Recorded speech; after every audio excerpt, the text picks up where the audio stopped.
Creepers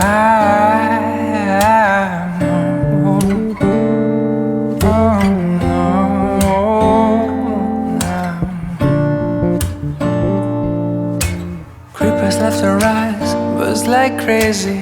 Everybody's trying to stimulate it. Spiders in the mirror and feel this can't be right. Back to the scene of a Friday night, to a blessed collision still frozen tight. Spear drinkers, Cupid and the sound of her first chime. And why did you argue? We're dreaming of those eyes, the best part of my life. And when we make love, babe, don't make a sound, the clock won't turn around. Ooh, you turn around, 2,000 little fires. And ooh, your circle is spreading.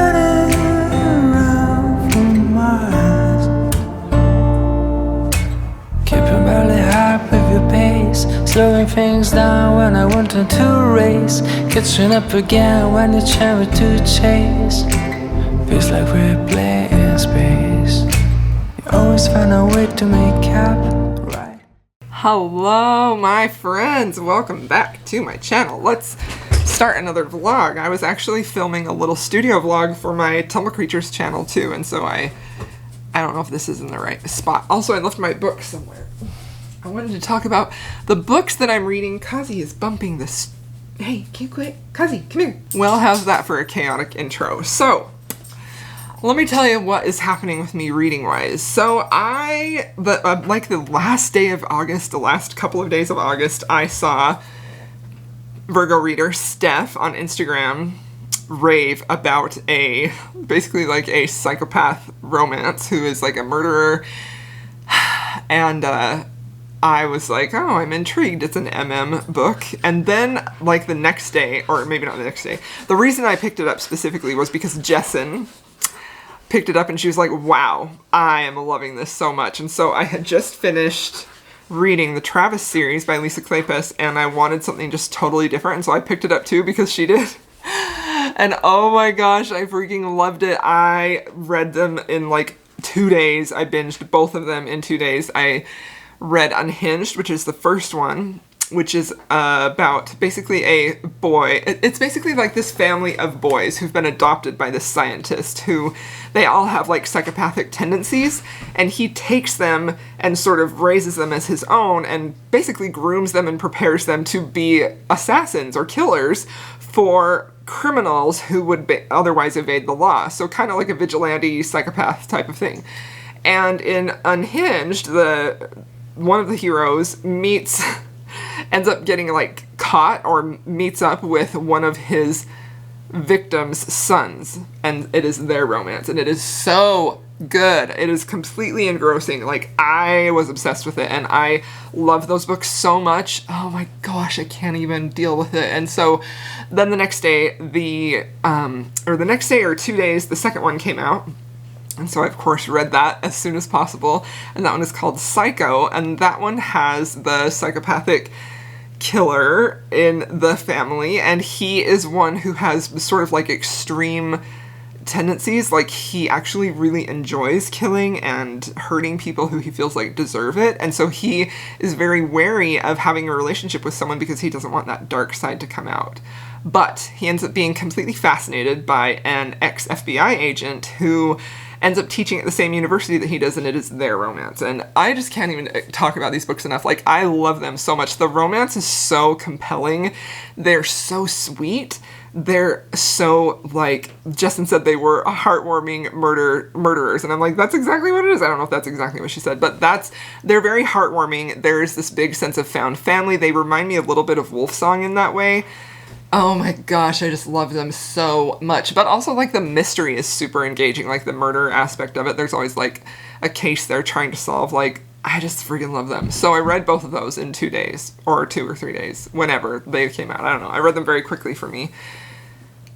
And then, since then, I've really had a hard time sticking with a book. Honestly, like, those books just wowed me, and I just am obsessed with them and love them so much. And so now... What? What am I doing? He being sad. I am kind of jumping around to a bunch of different books and trying to see what sticks. But when Jen was here, we went to Barnes & Noble, and I saw these 2 books there, and I was like, I love those covers. And do you ever, like, see a book and the cover intrigues you, and then, like, you pick it up, and, like, it's just a beautiful book, and the way it feels, like, it makes you, like, happy? So that's what happened with these. So I did not buy these that day. I got the Kindle book, and then I saw the audio was on AnyPlay, and I'm like, oh, I'll try that and see if I like it, and if I do, then I'll buy the physical copies.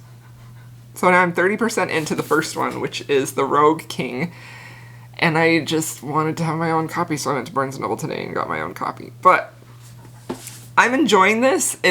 I don't know that it will be a 5-star read for me, but I'm really liking it. It's basically a dragon shifter romance, and he is a rogue dragon shifter, and she, the heroine, is a phoenix, and she's like the last phoenix around. And if the Dragon King captures the phoenix or mates the phoenix or whatever, he ends up being like extremely powerful. Nobody can take him down.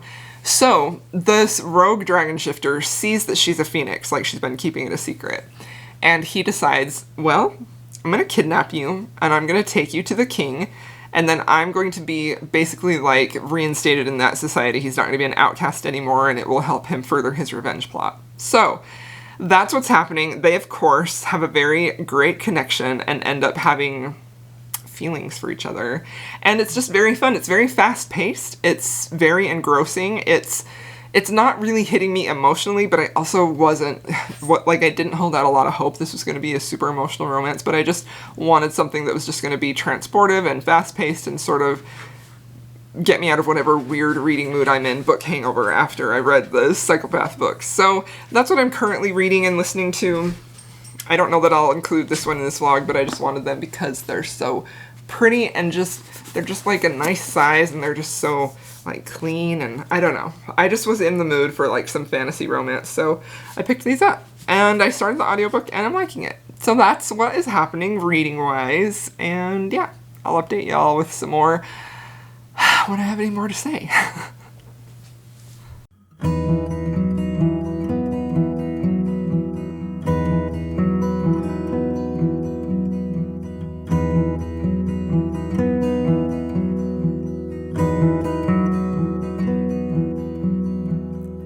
And your wings in the sky tonight. I'm sitting on a rock and watching heron fly. Feet in the water, out the way. It has been such a beautiful day. A beautiful day.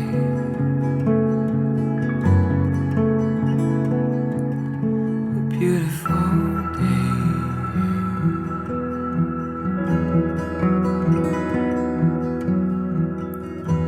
I'm waiting for the stars to show.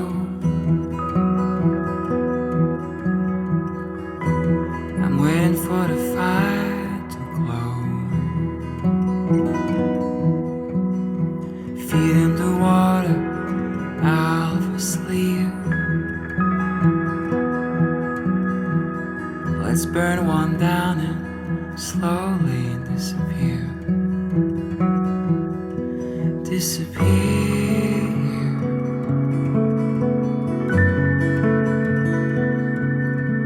Disappear.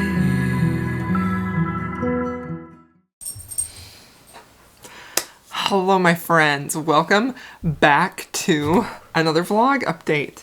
It has been a little while since I updated you last, and I just had a ton of stuff going on. I had a shop update for my sculpture shop and that I was getting ready for, and I had a ton that I needed to get shipped out, and then my youngest son started having like COVID-like symptoms, and so we got him a COVID test, and I was kind of freaking out about that. It's negative, thank goodness. But so yeah, things have been a little bonkers, and I didn't take the time to update you. However, I did finish a book, so let's talk about it.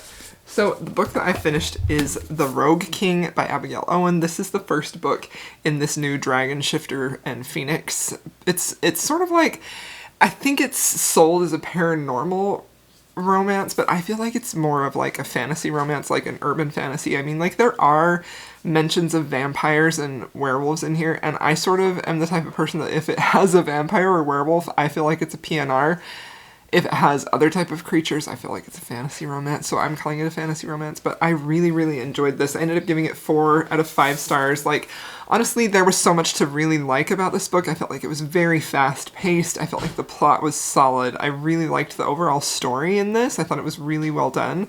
I really liked the Dragon Shifter setup and, like, the political background dynamic of that, how the dragon shifters work, like their hierarchy. Like, that's a big part of the plot, is how the current dragon king needs to have the phoenix to be his mate, and then he can be all powerful and all the other stuff. So I really liked that whole concept of it. I also really loved the Phoenix character. Like, I loved her. I felt like she was a very strong heroine. I really liked the concept of a phoenix. I've never read anything like that before. I will say that this is definitely in like an urban type of setting. Like, it's like an urban setting, but it's definitely like a mix of a fantasy and an urban setting, but it doesn't have a high fantasy setting like A Promise of Fire does by Amanda Boucher, which this gave me a lot of those feelings. Like, it had that similar kidnapped her, sort of like they fall in love, captor captive type of thing, which I really, really enjoyed. There's also a fated mates trope in here. That's a big part of the concept of this world. I felt like this couple had great chemistry. Like, they had so much chemistry. I really, really loved them. I really loved the hero, who reminded me a bit of a Kresley Cole hero, who is like very obsessive about the heroine, like completely out of his head gone for her, very protective of her, and like wants to guard and protect her at all costs. And that type of hero is my favorite. So I really, really, really, really loved that. I felt like the hero was fantastic. Yeah, it was great. It did sort of remind me of an Immortals After Dark, just in the way that it's very fast-paced, and they have a really great connection, they have great chemistry, and they have that, like, the hero has that, like, almost obsessive ride or die love for the heroine that I just adore. But this is not even close to that level of heat. So I mean, that could be a good thing or a bad thing depending on how you look at it.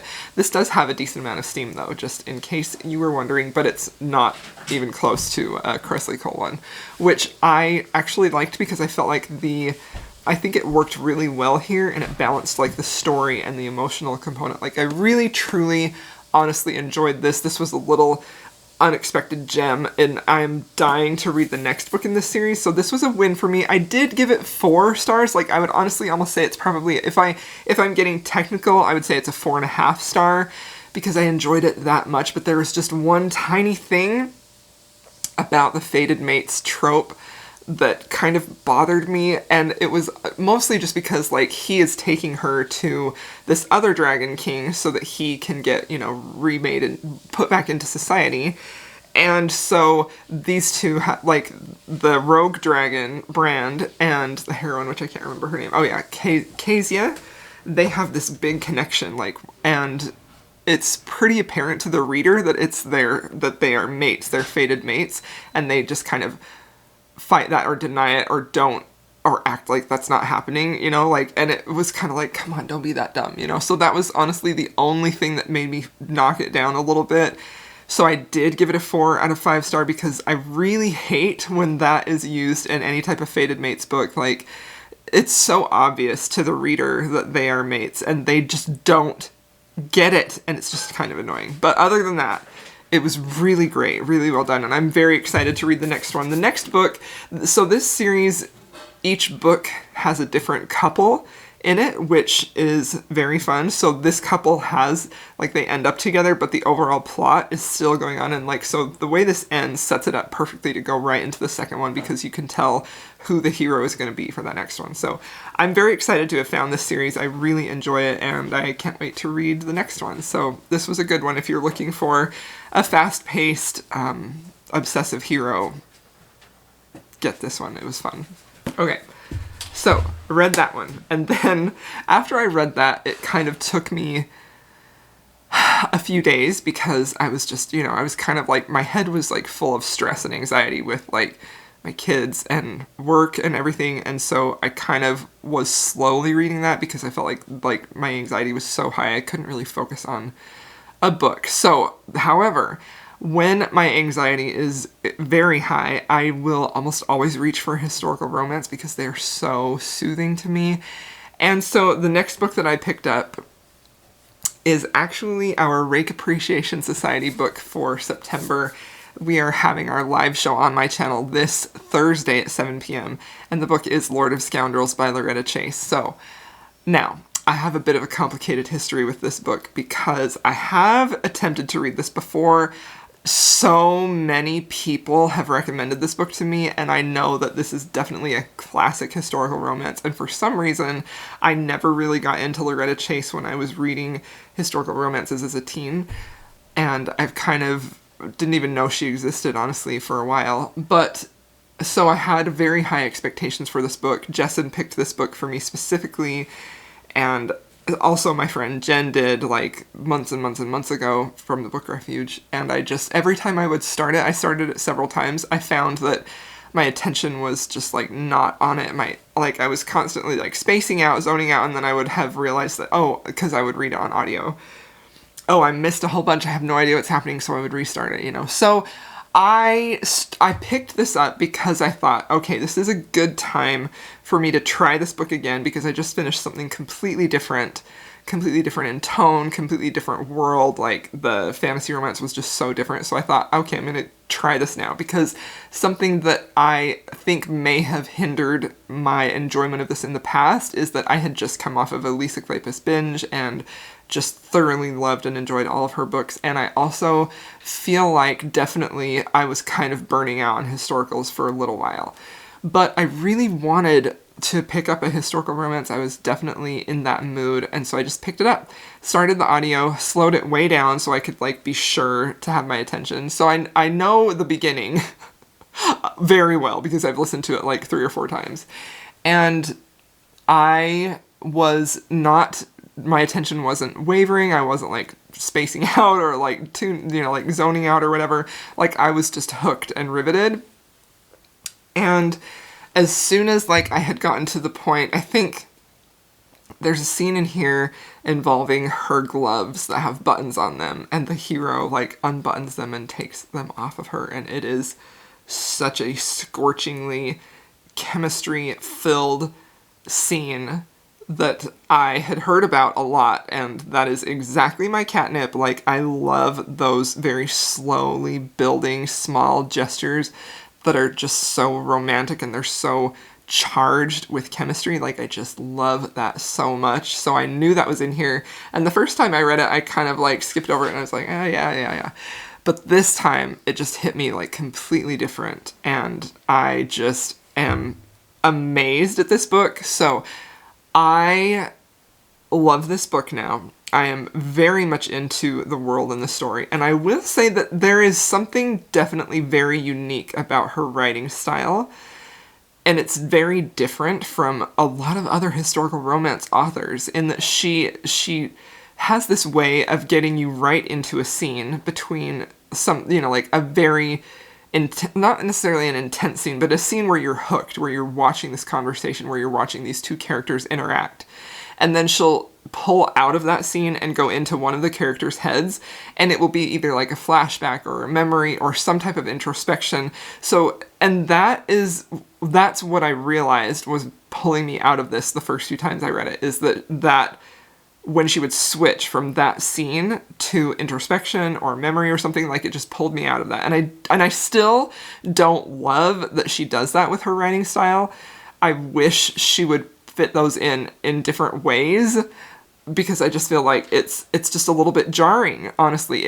But I will say that if I had read this now when I'm in the mood for it, I might not have noticed that she does that, because I'm noticing it, but it's not enough to like get me out of the story, you know what I mean? I'm noticing that it's there, but it's not bothering me, it's not pulling me out of the story like it did the first few times. And I think that's so interesting, because it says a lot about our moods and how we are feeling personally as we read books, right? And I just think that's very interesting. So it makes me wonder how many other books that I've maybe DNF'd or didn't jive with the author's writing style, and it's purely because there was something about the mood that I was in, or something about the headspace that I was in, that allowed me to see any type of flaw instead of getting swept away in the story. You know what I mean? And I think that's just an interesting way to look at our reading. So anyway, I'm now halfway through. I'm on chapter 11, and all I can say is that I am loving this book very much, so much that I decided that it was time to do a little bit of, I guess a homage to Jessica Trent.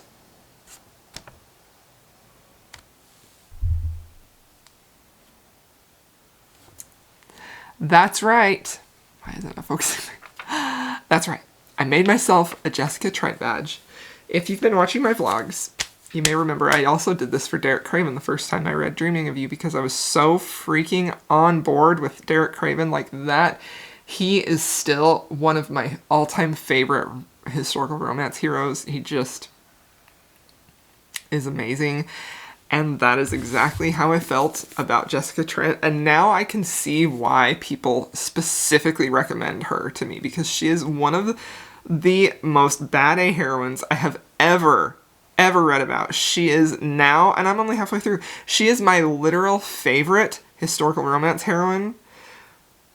She is so smart. She's so clever. She has a lot of confidence, but then you also get to see moments of her vulnerability. But when she is like verbally sparring with Dane, like, it is some of the best banter that I have ever read. It is seriously so good. She goes like toe to toe with him. She does not let him get away with anything. She knows exactly what to say to sort of push his buttons and force him into feeling a certain way, and she knows that. And it's just so fantastic. And when the big showdown happened, when she did the baddest A thing that I've ever seen, I'm going to put spoilers on the screen because I just have to talk about it. When he ruined her and she went and shot him, I was like, this woman is my queen. She is my new favorite hero. Like, what? I was not expecting that at all. I was so flabbergasted, and I was like, she did what now? And I just freaking loved it so much, because it was the best. It was one of the best scenes I have ever read. Oh my gosh, it was so good.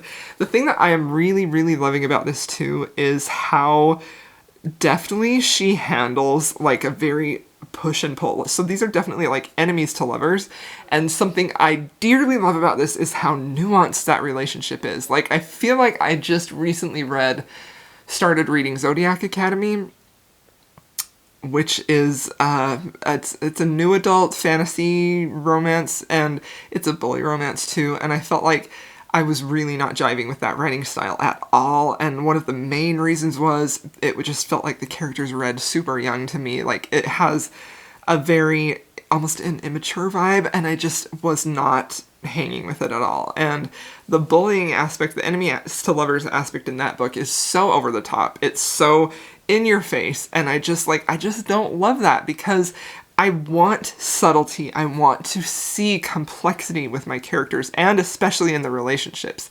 And that is exactly what is happening here, because Dane is so conflicted about his feelings about her, because he's so attracted to her, but he also has like feelings for her where he sort of like wants to protect her, and he wants to, like, when she hurts her hand punching him and he about dies, not because it hurt but because it hurt her, and he like doesn't know what to do with himself. I just like, I don't know. I'm so interested in these characters. I think that she handles that subtlety and that push and pull of enemies, but they like each other. There's chemistry, and they don't really know what to do with it. Like, she handles that so well. It's just such a delight to read this type of a relationship that is so often overdone. Enemies to lovers, I think, is one of the, if it's done in a heavy-handed way, I just hate it so badly because I don't want it.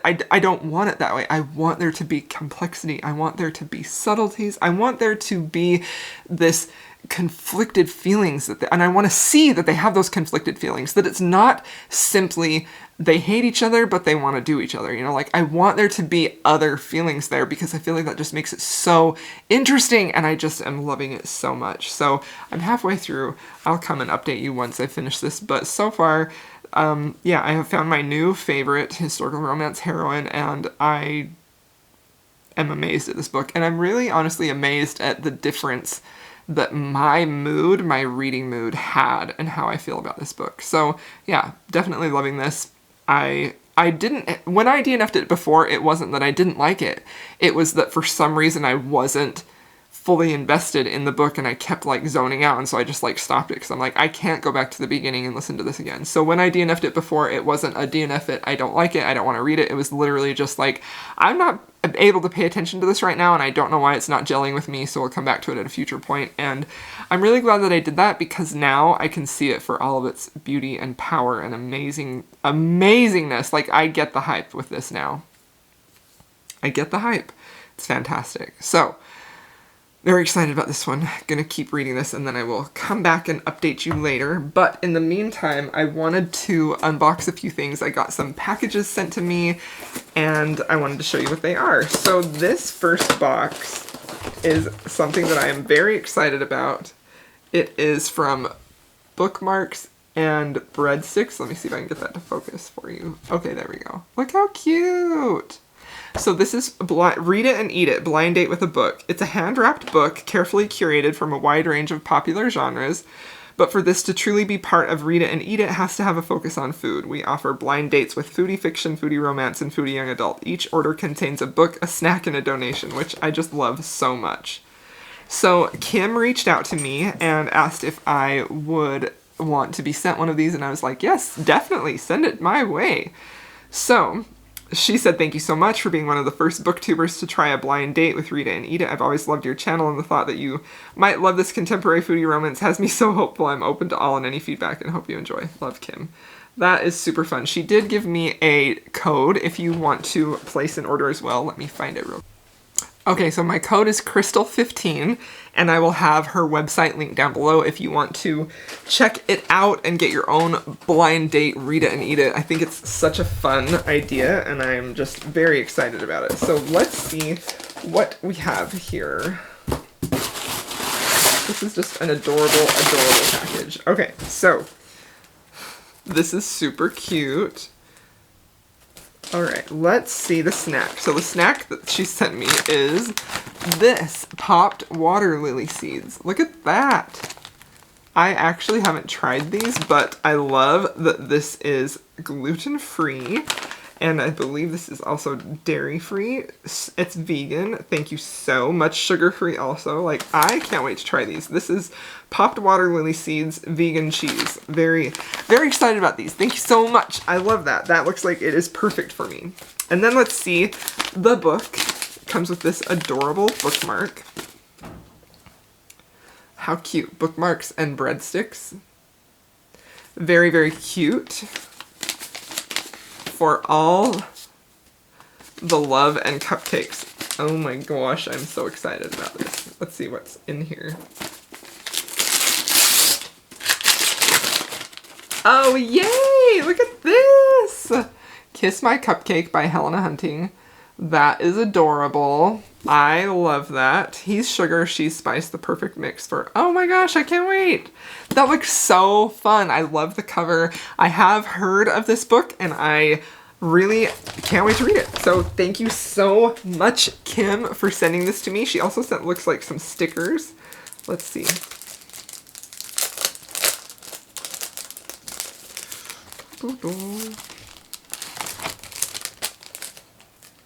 We hope you enjoy these stickers as part of our... Oh, cute! So this is from Sunbreeze Studio. This looks like it's a collaboration with a sticker company.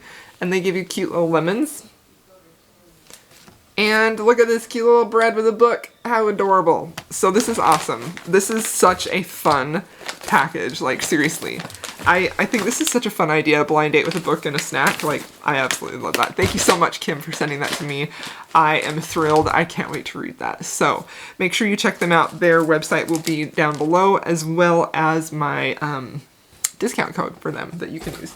Okay, and then my dear sweet friend, Esty, from Instagram, she's also a YouTube subscriber, she sent me this package of books that I was not expecting, but I am very excited about,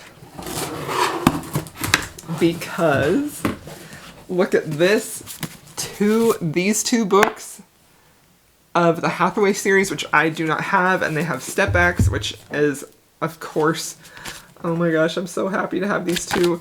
I still have 3 books to read in this series. I love them so much, and I have the first 3 with Step Backs, but I did not have these 2, so thank you so much, Esty, for sending me these. I am thrilled to have my collection complete.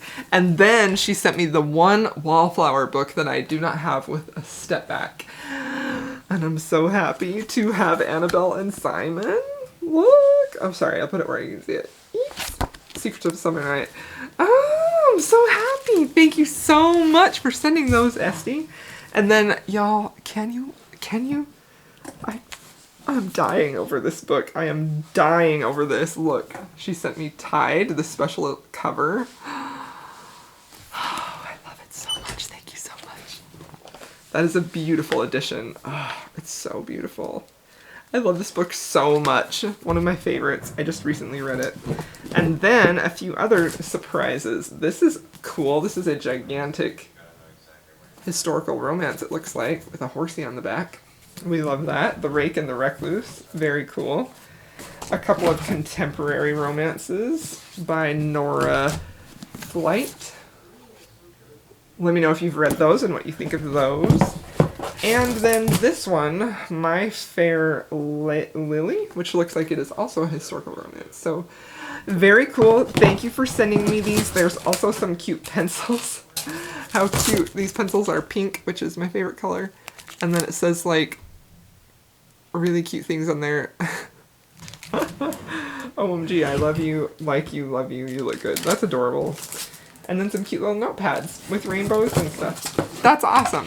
Thank you so much, Esty, for these. I am thrilled about these books. I cannot believe you sent me these. I can't wait to add them to my collection. Thank you so much.